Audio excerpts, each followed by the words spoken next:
জানি না এই ছেলেটির মা বাবারা কিভাবে তাকে খোঁজাখুঁজি করছে। এরকম বুকের ধন কলিজার টুকরা আপনার আমার সকলের আছে।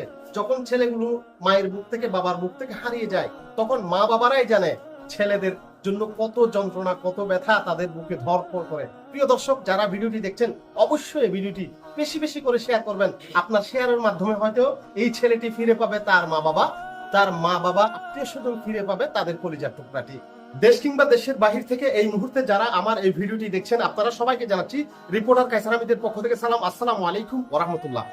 বন্ধুরা, আজ 30শে জুন 2025 রোজ সোমবার সকাল 8:30টার দিকে এই ছেলেটিকে চট্টগ্রামের বাঁশখালী উপজেলার 1 নং পুকুরিয়া ইউনিয়নের 4 নং ওয়ার্ডের পূর্ব সেন্টার পাড়া হযরত আবু বকর সিদ্দিক রাদিয়াল্লাহু তাআলা আনহু তালিমুল কুরআন মাদ্রাসার সামনে যে দুই একটি দোকান আছে, এই দোকানের সামনে এই ছেলেটিকে ঘোরাঘুরি করতে দেখে দোকানে যারা আসছেন তারা, তারপরেও দোকানের মানুষরা খবর দিয়েছেন যে একটা ছেলে এখানে ঘোরাঘুরি করতেছে।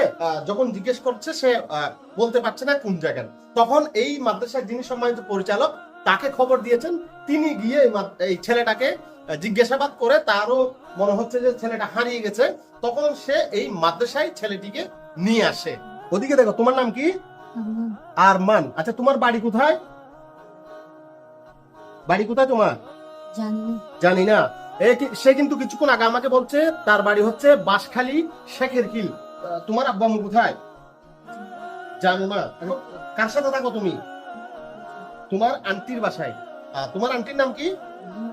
রেহেনা বেগম। তোমার আন্টির হাজবেন্ডের নাম কি, অর্থাৎ তোমার আন্টির জামাইয়ের নাম কি? মুতালেব। তো তোমার আব্বু আম্মু কোথায়? তোমার জানো না কেন? তো তোমার আব্বু আম্মু সাথে থাকো না, তোমার আন্টির বাড়িতে থাকো, কারণ কি? আচ্ছা দর্শক, প্রথমে তার থেকে জিজ্ঞেস করছিলাম, সে আমাকে বলেছে তার আব্বু আম্মু ছোটবেলায় নাকি ঝগড়া করে তাকে তার আন্টির বাসায় রেখে চলে গেছে, তাই তখন থেকে সে তার আন্টির বাসায় থাকে। আচ্ছা, তুমি কোন মাদ্রাসায় পড়তে? লালখান বাজার মাদ্রাসা। তুমি এর আগে বলছো যে লালখান বাজার মাদ্রাসায় পড়ার আগে শেখ একিল ইসলামিয়া রহমানিয়া দারুল উলুম মাদ্রাসায় পড়তো। সে 5 পারা নাকি হেফজ করেছে।